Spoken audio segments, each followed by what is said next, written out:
o Evangelho de São João, no capítulo 5, e nós vamos ler os primeiros 15 versículos, e a palavra de Deus nos diz: Depois disto, havia uma festa entre os judeus e Jesus subiu a Jerusalém. Ora, em Jerusalém há, próximo à porta das ovelhas, um tanque chamado em hebreu Betesda, o qual tem 5 alpendres. Neste jazia grande multidão de enfermos, cegos, mancos e ressecados, esperando o movimento das águas.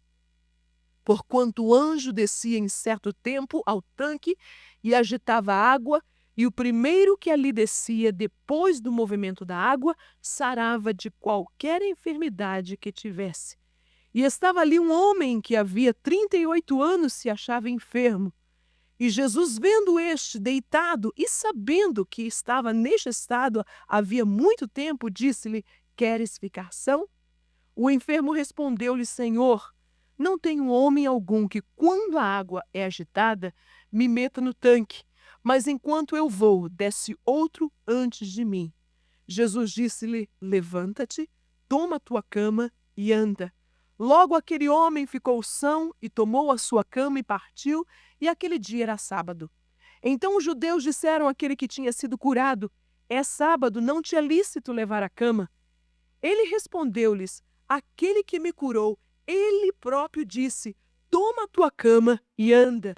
Perguntaram-lhe, pois, quem é o homem que te disse: Toma a tua cama e anda? E o que fora curado não sabia quem era, porque Jesus se havia retirado em razão de naquele lugar haver grande multidão. Depois Jesus encontrou-o no templo e disse-lhe: Eis que já estás são, não peques mais, para que te não suceda alguma coisa pior. E aquele homem foi e anunciou aos judeus que Jesus era o que o curara. Amém? Era a ocasião da festa da Páscoa, e a Bíblia nos fala de que Jesus, como costume, como mandamento da lei, de que, pelo menos em 3 festas anuais, todos os homens, todos os varões, deveriam comparecer diante do Senhor, diante do seu templo, para cultuar a Ele. Era a festa da Páscoa, era uma dessas festas, e Jesus, como mandamento, como lei, como ele conhecia, subiu a Jerusalém para poder participar da festa da Páscoa. No entanto, algo diferente aconteceu naquele dia, quando Jesus passou e, caminhando para Jerusalém, ele tinha que passar de frente de um tanque que muito era utilizado por todos os judeus, porque estava junto a uma porta chamada a Porta das Ovelhas. Porta esta na qual os homens traziam suas ovelhas e ali a lavavam, a limpavam, antes de a oferecer no templo como sacrifício diante do Senhor.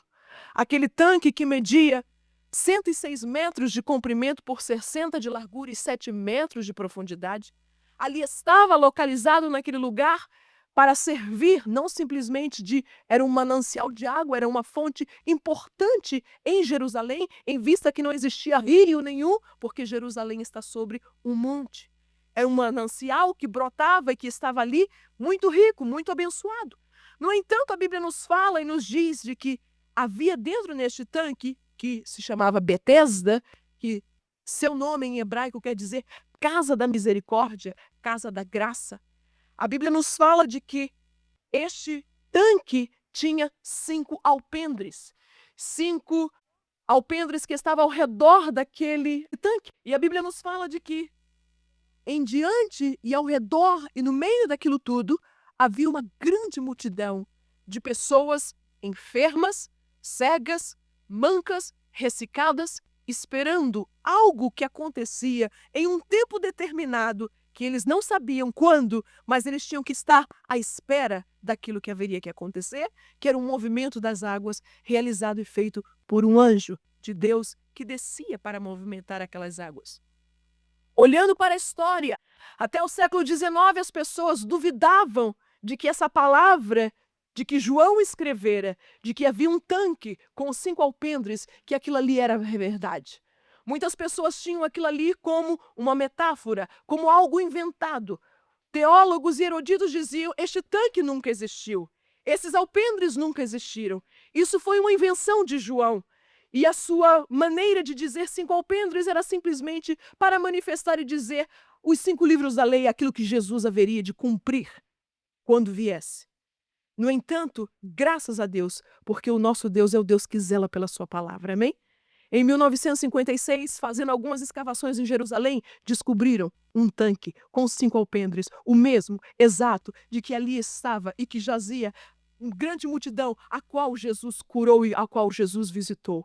João estava certo, a palavra de Deus sempre está certa, e a palavra de Deus permanece e sobrepassa todas as coisas, queira o homem ou não queira. Esta é a nossa alegria, a nossa convicção, porque não importa aquilo que o homem possa dizer, a palavra do nosso Deus sobreexiste e ela é eterna e ela não passa. Passa o céu, passa a terra, passa o mundo, passa o homem. No entanto, a palavra de Deus permanece para sempre. E todos esses apanhados, todas essas descobertas, é simplesmente Deus deixando e permitindo para que possa provar de que é Ele que zela pela sua palavra para a cumprir. Quando nós olhamos, e eu quero que os irmãos possam imaginar juntamente comigo, olhar para aquele tanque. Era um tanque de águas vivas, era um tanque que tinha um manancial, no entanto, era um tanque aonde ovelhas eram entradas e eram colocadas naquele lugar para as lavar. E você pode imaginar que uma ovelha, quando vinha do deserto, quando vinha dos campos, quando vinha de onde viesse, aquelas ovelhas estavam sujas. De alguma maneira, aquelas águas se tornavam turvas ou se tornavam, de uma certa maneira, contaminadas por causa daquelas ovelhas, por causa daquela sujeira que haveria dentro daquela água.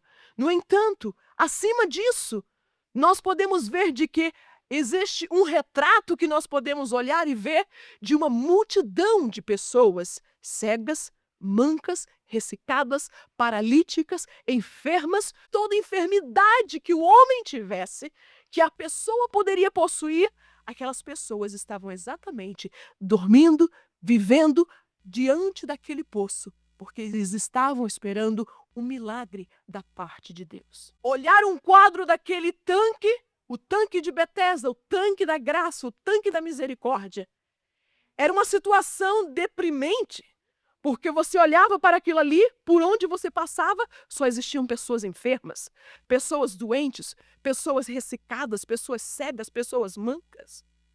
Era tedioso ver aquele quadro. Frustrava qualquer um que passasse e doía o coração de qualquer um que passasse de ver uma multidão em tanta miséria, em tanta dor, esperando o movimento de uma água para que, em um certo tempo, pelo menos um pudesse ser curado. Aquele tanque, aquele anjo visitava a água, movia aquelas águas. A Bíblia fala de que havia qualquer um que caísse dentro daquelas águas depois do seu movimento era sarado, mas somente um era sarado. Não havia 2, 3, 4, 5, era simplesmente o primeiro que caía, ele era curado. E quando nós vemos e podemos observar isso, dentro daquele meio de pessoas que estavam ali, a Bíblia fala de que havia um homem que durante 38 anos estava naquele lugar, esperando a sua vez, esperando um milagre para a sua vida, esperando o movimento das águas. E quando eu olho para isso, e muitas vezes nós também como igreja, e vocês podem imaginar que aquelas pessoas eram judias, conheciam a lei, tinha de alguma forma fé no seu coração de que o anjo podia vir e podia sacudir aquelas águas e eles poderiam estar curados. Mas quando nós olhamos para aquele tanque e olhamos aquele retrato, muitas vezes nós podemos olhar e ver a mesma coisa, ver e colocar este retrato em nossas próprias vidas. Muitas vezes nós estamos sentados ao lado de um tanque.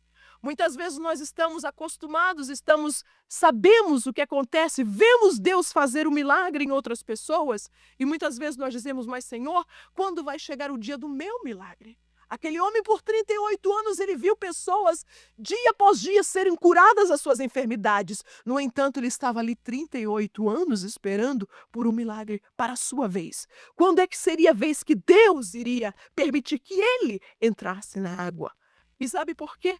Porque naquele meio, naquela multidão de pessoas secas, ressecadas, mancas, criava-se dentro daquele povo uma situação desesperadora. Não havia revelação, não havia nada, e aqueles homens estavam esperando aquele anjo que vinha e descia, que tocava naquelas águas, era a única solução e a única esperança para aquele povo. É claro de que quem estava enfermo não ia dar a vez para Senhor ninguém? Quem estava enfermo querendo alguma coisa, ele era a primeira pessoa, ninguém. As pessoas não dormiam, as pessoas ficavam com seus olhos arregalados, vendo quando é que o anjo vai mover as águas para que eu seja o primeiro a pular dentro dessa água, para obter a minha vitória, para poder obter a minha cura que eu estou precisando. E quando nós olhamos para aquela situação, nós podemos ver pelo menos 5 tipos de situações diferentes. Quando nós vemos, em primeiro lugar, nós vemos águas de desmoralização. Aquelas pessoas que estavam ali sentadas, muitas delas estavam desmoralizadas, porque por anos a fio esperavam um milagre para a sua vida, mas alguém entrava na frente. Aquele próprio homem que Jesus o curou, quando Jesus falou para ele, Jesus vendo que ele estava ali deitado, irmãos, não era fácil, uma vida estagnada dentro daquele lugar, dentro daquele poço. Aquelas pessoas eram um dejeto humano, porque seus parentes talvez os traziam pela manhã, os deixavam ali e vinham recorrê-los depois no final do dia. Tinham que passar toda a sua vida ali. E se fosse um sábado, pior ainda, porque segundo o sábado eles não poderiam carregar, não poderiam caminhar. Isso quer dizer que as pessoas teriam que ficar ali desde a sexta-feira às 6 da tarde, até o sábado às 6 da tarde, naquele mesmo lugar sem poder se mover. Porque ninguém poderia carregá-los, porque era lei. No sábado ninguém poderia carregar ninguém. Você não poderia caminhar uma certa distância. Era uma vida de desmoralização. Só o fato de estar rodeado de tanta gente enferma, doente, cada um que olhava para o seu próximo que olhava, podia ver, você parece que está pior do que eu. Ou a minha situação é pior. Cada um tinha uma desculpa. Cada um estava querendo, olha, por favor, talvez até pedir, olha, por favor, quando vem as águas, me lance lá dentro, tenha compaixão de mim, olha, tanto tempo. Mas não havia Senhor, que como nós falamos em inglês, né? Tempo de casa. Aquele homem estava 38 anos naquele lugar, mas ninguém não queria saber que ele estava há 38 anos. Aquele homem talvez estava e vivia uma vida de desmoralização. Quando é que chegará o meu dia? Será que eu vou ter que viver? Você pode imaginar que aquele homem talvez estivesse ali, se tivesse 38 anos, aquele homem. 38 anos é uma vida completa, vivida, à beira de um lugar, esperando por uma resposta, esperando por uma vitória para a sua vida. Havia águas de desmoralização. No entanto, o anjo de Deus, a nossa vida muitas vezes pode ser atacadas. Podemos estar sendo envolvidos e dentro de águas de desmoralização.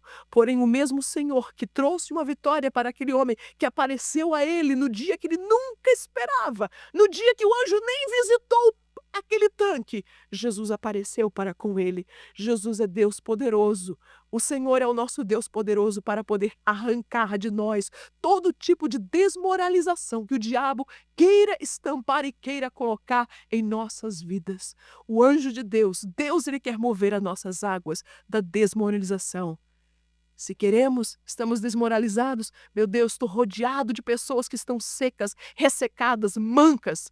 Mude de amigos, mude de situação, mude de lugar, mude de posição, mude de atitude, mas não deixe que a desmoralização do inimigo possa atacar a sua vida. Podemos ver de que dentro daquele lugar, aquele tanque se tornou um lugar de competição, porque ninguém queria saber se você estava mais enfermo do que eu ou se você estava mais tempo do que eu. Sou eu que tenho que entrar. Se eu tiver a oportunidade, eu irei à frente. A Bíblia nos fala no versículo 7 que aquele homem disse, o enfermo respondeu, Senhor, não tenho homem algum que quando a água é agitada me meta no tanque, mas enquanto eu vou, irmãos, enquanto aquele homem se arrastando, tentando entrar dentro daquele tanque, ninguém tinha misericórdia por ele, de saber que ele estava ali 38 anos, mas a competição disse, não, sou eu, porque todo espírito de competição traz consigo injustiça, traz consigo egoísmo, traz consigo falta de amor. Então ninguém queria saber daquele homem, ninguém queria saber se ele estava 38, 39, 40 anos. Não, sou eu que vou na frente. Ele dizia, quando eu vou, enquanto eu vou, desce outro antes de mim. E eu fico mais uma vez para trás. E eu fico mais uma vez a receber a minha bênção. E eu fico mais uma vez sentado no meio de pessoas mancas, ressecadas, paralíticas, cegas, sem visão. Não somente existia uma competição naquele lugar, diante daquele tanque, mas havia um desânimo. Ninguém tinha ânimo para nada. Se não for eu agora, quando é que eu vou? Quando Jesus falou para aquele homem, nós podemos notar o desânimo daquele homem em suas palavras: Senhor, quando eu vou, alguém vai na minha frente, o que eu posso fazer? Querer eu quero, Senhor. Por isso eu estou aqui 38 anos, mas como, Senhor? Não deixemos, quando nós estamos envolvidos e dentro de águas de desânimo, Deus, Ele quer enviar o seu anjo para poder mover as águas. Quando estamos talvez movidos por competição, Deus, Ele tem que mover as suas águas. Porque o reino de Deus, a obra de Deus, não se faz por competição. A obra de Deus não se faz porque eu posso fazer melhor, eu quero provar que eu posso fazer melhor. A obra de Deus se faz por amor, por obediência, por devoção, por graça, por misericórdia, por aquilo que Ele tem representado na minha vida. Eu posso ver aquilo ali, um poço, um tanque de estagnação. Quem chegava ali não saía daquele lugar. Entrava, sentava. O homem estava deitado, a Bíblia fala. Para que eu vou me levantar? Para que eu vou tentar andar? Para que eu vou me sentar? Para que eu vou fazer alguma coisa? Basta ficar aqui, estagnado, acomodado. A Bíblia fala de que nestes jazia, ou seja, jazer é ficar ali, está deitado, está ali parado. Havia uma estagnação completa. No verso 10, a Bíblia fala também: os judeus disseram àquele que tinha sido curado: é sábado, não te é lícito. Além da estagnação, da acomodação por causa da sua própria enfermidade, havia os fariseus, de que nesta hora ninguém está querendo ter misericórdia por aquele coitado que estava ali. Ninguém estava querendo saber. Fariseu não quer saber se a pessoa está doente, se a pessoa está precisando, se a pessoa está desanimada, se a pessoa está desmoralizada. Não. A sua vontade é colocar mais uma pedra por cima. Não pode. Sabia que o triste daquele homem desgraçado estava 38 anos ali. O próprio Jesus já o havia notado. Irmãos, não era uma pessoa que vinha e que estava ali simplesmente um novato no tanque de Betesda. Aquele homem era um veterano do tanque de Betesda. 38 anos. Eu imagino que todo mundo conhecia. Todo mundo sabia. Mas ninguém tinha compaixão nem misericórdia para empurrar-lhe, nem que for, olha, desgraçado, eu já te empurro, já de uma vez só. Entra dentro dessa água para que você saia daqui finalmente. Para que você desapareça daqui. Ninguém tinha este amor, nem essa vontade de ajudar. Porque quando nós trabalhamos por competição, a competição não deixa que nós possamos olhar a necessidade do nosso irmão, não deixa que nós possamos amar o nosso irmão, não deixa que nós possamos pensar no outro. A Bíblia fala de que ele estava ali. Mas a Bíblia nos fala também de que Jesus, ele chegou à sua vida. E Jesus, vendo este deitado, e sabendo que estava ele naquele estado há muito tempo. Eu dou graças ao meu Deus porque o meu Jesus, ele conhece todos os detalhes da nossa vida.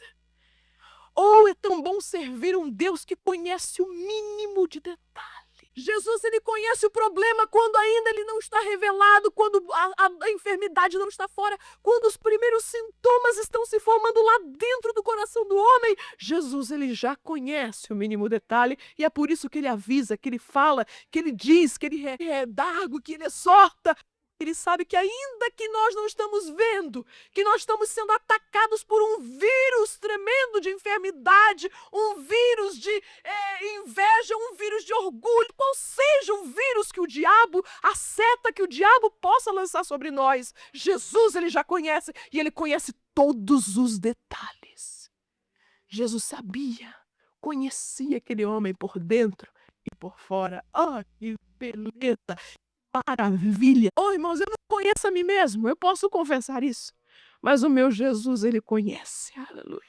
Jesus, ele me conhece de ponta cabeça, no mínimo, fio de cabelo, tudo ele conhece, ele sabe. Eu dou graças a Deus porque ele está sempre um passo na minha frente, aleluia. Porque o nosso Jesus, ele não caminha atrás, ele está na frente. Quando nós pensamos que vamos fazer, quando o diabo pensa que vai acabar, Jesus já está na frente. Jesus já tem a solução, Jesus já tem o plano, Jesus ele já tem tudo preparado para dar vitória, para mover as águas do nosso tanque. Não podemos ficar sentados nem deitados, acomodados, estagnados, desmoralizados, desanimados, caídos na frente de um poço junto com outros que estão enfermos, ressecados, cegos, mancos. Talvez aquele homem tinha o seu próprio cantinho. Chegava, era o primeiro que chegava, estava ali. E Jesus, vendo ele, passou e foi ter com ele. Jesus fez uma pergunta muito interessante para aquele homem e disse: Tu queres ficar são? Parece estava naquela situação por tanto tempo. E a Bíblia fala, e eu vejo que, apesar de tudo, aquele homem não havia perdido a sua fé. Não havia perdido a esperança de que Deus podia fazer um milagre na sua vida. Existe uma esperança. Existe uma solução. Tem tudo. E quando eu olho para aquele homem, Jesus, em primeiro lugar, ele conhecia tudo a respeito daquele homem. Mas não existe desculpa para nós vivermos em nossa enfermidade, em nosso problema, em nossa dificuldade. Eu vejo que, apesar de tudo, aquele homem simplesmente poderia ficar, olha, já faz 38 anos, Deus não me curou, eu vou ficar aqui mesmo e acabou. Não. Mas sabe, ele diz no versículo 7, eu não tenho homem algum, Senhor, eu não tenho ninguém. Olha, minha família me abandonou, eles me deixam aqui de manhã, vão embora, eu não tenho amigo, eu não tenho homem, não tenho ninguém, Senhor. Mas tem algo interessante que ele diz. Toda vez que aquela água se movia, o esforço que ele fazia da sua parada naquele tanque, aquele homem, ele sabia de que a sua chance, ele sabia que a sua oportunidade de ficar curado era mínima, porque ele era paralítico das duas pernas, ele não podia caminhar. Mas ainda assim, ele dizia, eu não vou perder a oportunidade. O anjo desceu, o anjo agitou a água, eu vou fazer o esforço de chegar lá primeiro. Talvez ele ficava na bordazinha daquele tanque para poder ver simplesmente cair dentro d'água. Mas ele fazia a sua parte. Ele fazia, ele dava a oportunidade, ele tinha, apesar de não ter chance nenhuma, ele disse, eu vou fazer algo. E sabe, é isso que muitas vezes está faltando em nós. Sabemos que estamos envolvidos, estamos dentro de águas de desmoralização, de desânimo, de estagnação. E muitas vezes nós permanecemos em nossa estagnação. Isso é que o diabo ele quer que nós façamos. É isso que o diabo ele pinta, é isso que o diabo ele fala, que ele mente, porque ele é mentiroso desde o princípio. Acabou, já não tem mais esperança, já você não vai ser mais usado, você não tem mais nada o que fazer. Acabou, encerra, vai para sua casa, você já está aqui 38 anos, acabou. Mas não é isso que Jesus ele nos diz, aleluia. Não é isso que a palavra de Deus ela nos ensina. Não é isso que o Espírito de Deus ele fala. O Espírito de Deus está sempre pronto para poder nossa água, o nosso coração. Havia um esforço na parte daquele homem de mudar a sua situação. Ele estava tão acostumado, e muitas vezes nós nos acostumamos dentro de uma igreja. Vemos Deus operar na vida de um, vemos Deus operar na vida de outro, e podemos dizer, hoje não foi o meu dia, hoje Deus não quis falar. Hoje talvez eu não senti a presença de Deus, mas talvez depois, amanhã eu sentirei. Não basta nós ficarmos estagnados e deixar que o tempo, porque o tempo, ele não apaga. Nem o tempo restaura. O que restaura é o nosso esforço, a nossa sensibilidade, a nossa devoção e a nossa confissão diante do Senhor. Senhor, tu vês que eu estou neste estado, Senhor, há 38 anos, há 3 anos, há 5 anos. Jesus, eu não posso me conformar com esta situação. Senhor, muda a minha vida. Envia o teu anjo, Senhor, move as tuas águas, Senhor, move as águas do meu tanque, Senhor, não deixa na tua ira, Senhor, lembra-te da misericórdia, lembra-te da tua graça, Senhor, eu sei que errei, eu sei que pequei, eu sei que eu estou errado, eu sei que eu estou caído, eu sei que estou quase morto, Senhor, mas lembra-te da Betesda, lembra-te da misericórdia, lembra-te da graça. Aquele homem, ele fez um esforço para sair da posição que ele estava. Jesus o levou a descobrir que, ainda que para ele não houvesse solução, mas Deus tinha a solução para a vida dele. Em segundo lugar, nós vemos que aquele homem estava disposto a obedecer, mesmo que ele fosse contra o sistema estabelecido. No verso 9, Jesus havia dito para ele no verso 8, levanta-te, toma a tua cama e anda. Logo aquele homem ficou são, tomou a sua cama e partiu. E aquele dia era sábado. Irmãos, aquele homem era judeu. Ele conhecia a lei, ele conhecia o Talmude, ele conhecia quem eram os fariseus e os saduceus, ele conhecia exatamente a lei. Ele sabia que era contrário à lei tomar a cama e andar. Ele sabia que era contrário, dependendo de onde ele vivesse, de caminhar e ir até a sua casa, porque havia uma certa distância somente que o povo poderia caminhar, que era a distância do sábado. No entanto, aquele homem, diante da palavra de Jesus, aquele homem ele não mediu o esforço, não perguntou, não falou. Mas Jesus, lembra-te que hoje é sábado? Aquele homem não queria saber de sistema, irmãos. Ele não queria saber de religião. Ele queria saber da sua cura. Ele queria saber que agora ele estava são. Não importava quem dissesse, quem deixasse de descontar. Ele disse, aqui está a minha cama, eu vou levar, eu vou embora. Porque ele me disse, levanta-te, toma a tua cama e vai. A obediência é uma reação natural daqueles que são tocados por Jesus. Obediência é uma reação natural daquele que ama Jesus, que recebeu a graça de Deus na sua vida. E aquele homem não mediu, ele não falou, não foi lá perguntar, né, ao fariseu, olha, eu posso levar? Não, ele não fez pergunta nenhuma, ele foi contra o sistema. Ele foi contra o mundo, ele foi contra aquilo que havia estabelecido, ele foi contra os fariseus, ele foi contra a tradição.